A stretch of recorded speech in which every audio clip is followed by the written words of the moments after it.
one thing we won't have hovering over us this weekend is the Antonio Brown saga, as I mentioned, officially released on Thursday by the Tampa Bay Buccaneers. Technically waived, anyone, regardless of experience, who is released by a team after the trade deadline must pass through waivers.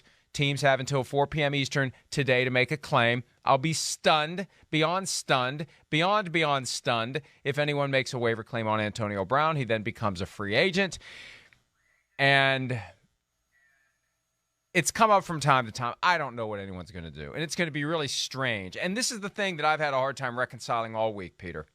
Because on one hand, I feel like the Buccaneers were slow playing this to limit the opportunity of someone else to pursue him, someone that they may face at some point between now and Super Bowl 56. On the other hand, everything we hear from Antonio Brown's camp, and it took a few days for them to get a story out there for us to digest, it's not like he's able to play anyway. So I have no idea what's going to happen. And then on top of that, hey, you got to be willing to do business with Antonio Brown. So I still think it's an uphill climb for anyone to take a chance on this guy, knowing on the other side of that coin, full well, Super Bowl rings are permanent. Teams have needs. Teams take chances. Guys get second chances and umpteen second chances. I still think at this point it's going to be a surprise if anyone makes a move for him. What about you? Mike, I won't be shocked if somebody brings him back. You saw the tweet from Josina Anderson the other day, which said that there are teams interested. Personally, I think that's a disgrace. It's just a disgrace. Antonio Brown doesn't need football. Antonio Brown needs help. And, to continue on this road, how many more people, just a question for anybody who would say, oh, boy, I'd take Antonio Brown in a second. How many more people who went to bat for Antonio Brown just to get stabbed in the back? How many more people want that treatment, that he gave to John Gruden and Mike Mayock in Oakland, that he gave to Mike Tomlin in Pittsburgh? He was in New England less than it took to put cream in the coffee. So who could he screw over there? But what about Bruce Arians, who saved his job after he committed a federal crime? He saved his job with the Tampa Bay Buccaneers. And how many more people will Antonio Brown, and then, the sideways jabs at Alex Guerrero and Brady, how many more people have to get stabbed in the back by Antonio Brown before they learn, I don't care if he's a cross between Jerry Rice, Steve Largent, Don Hudson, Marvin Harrison, and Cooper Kupp. We are not taking this man on our team. It's a total disgrace for any team that would consider taking him on their team. Hey, I don't disagree with that. I do think back to early September of 2019 when, after a complete reign of terror in Oakland, because, yes, the Raiders were still there at the time, kids, with the frozen feet in the hyperbaric chamber, with the, not hyperbaric, but something really cold, the helmet situation. He refused to wear an approved helmet. Yeah, cryogenic, hyperbaric. They knew who we mean. The issue with the helmet that went on and had a hearing at the league office. He got into it with Mike Mayock, posting things on social media. He kicked into the same overdrive he was in this week, trying to tweet and Instagram his way out of town, and it worked. And when it happened then, Peter, the same day, Bill Belichick is, Antonio, knocking on his door, ready to sign him. Now, that was 2 years ago, and he's 33 now, and he's got this ankle issue. But here's the other side of the coin. Years from now, when we are reflecting on who won Super Bowl 56, are we going to be thinking about the baggage that Antonio Brown brought to the Kansas City Chiefs, for example? Or are we going to be saying, wow, the Chiefs overcame a horrible start to the season. They had flaws on offense. They didn't have a receiver, for example, across from Antonio Brown, Tyreek Hill, who could do pretty much of anything. And they ended up climbing the mountain because they added this guy, Antonio Brown. How did they get Antonio Brown? Boy, they got Antonio Brown late in the game, and he made all the difference in the world. And for a team that still doesn't have that Sammy Watkins across from Tyreek Hill and has suffered for it, that's the one I'm watching. And what do we know about Andy Reid?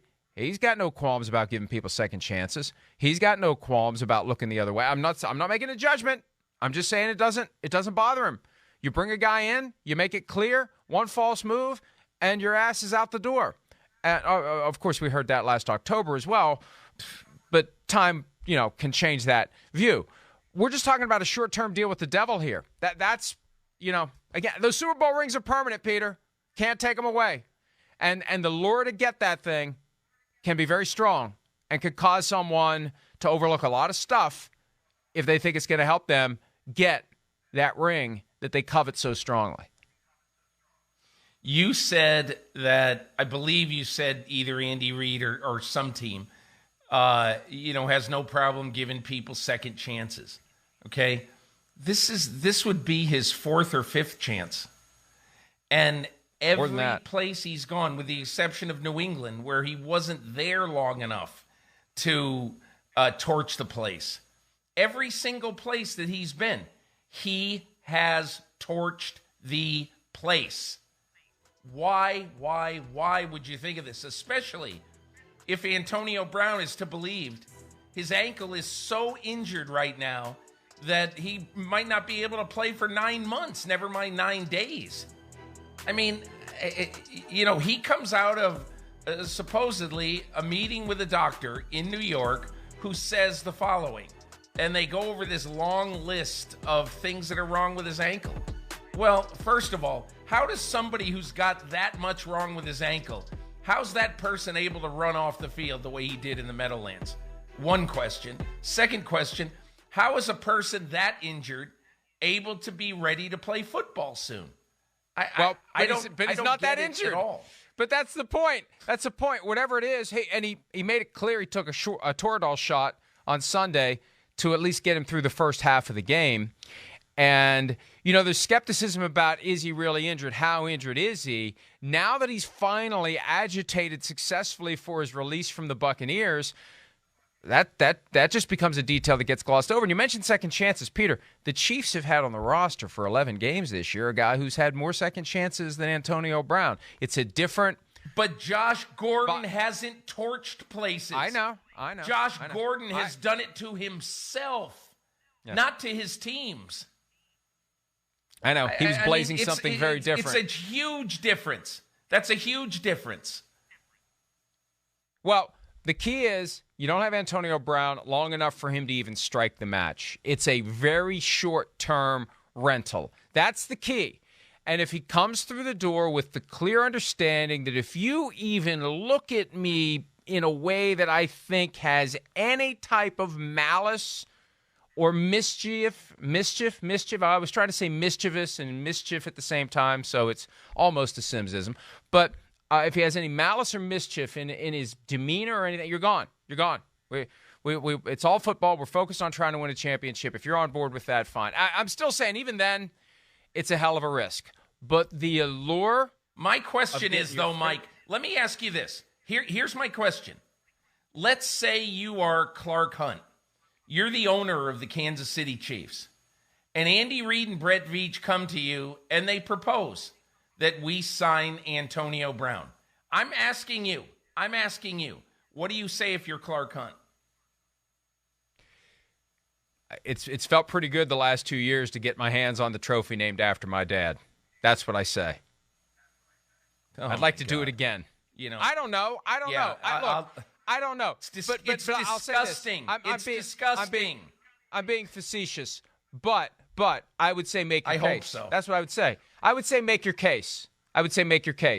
Because if the pros outweigh the cons, and it enhances our path, especially, Peter, coming off of what happened to them in Cincinnati, it's all the more reason for them to be thinking, boy, not only did our defense fail to adjust and adapt to what the Bengals were doing on Sunday in the second half, our offense got shut down and held to only 3 points. Boy, it would be nice to have somebody we could count on other than Tyreek Hill and Travis Kelce in our passing game, someone we could count on consistently, someone who could take advantage of all the attention that's given to Hill and Kelce. You let Antonio Brown run around out there on single coverage, bad ankle or not, it could make a difference. I've had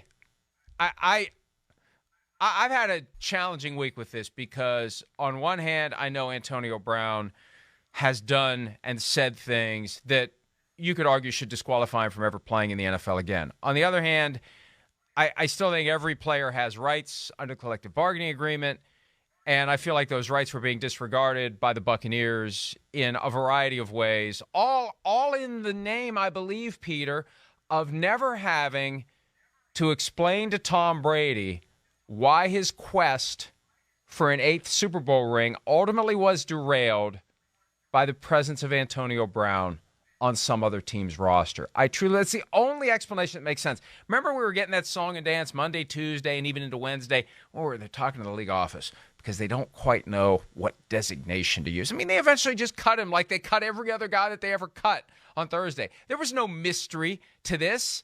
There was no high-level analysis that needed to be done. They said Sunday's not at the team anymore. And then when the dust settled on Sunday, they're thinking, if he's not on our team anymore, he could be on someone else's team. The Packers, Rams. Rams are interested in everybody, it seems like. Chiefs. Those are the 3 teams I've been thinking of all week. Chiefs first and foremost. And you never want to be the one to explain to Tom Brady, well, you know what, we would have won the game, but they got this guy wearing number 81 who had 10 catches for 152 yards and 2 touchdowns because we couldn't cover him and Tyreek Hill and Travis Kelce. What are we supposed to do? We got a good defense, but it ain't that good. That's what they wanted to avoid. Whether or not they ultimately avoid it, different issue altogether. He's not playing on my team ever.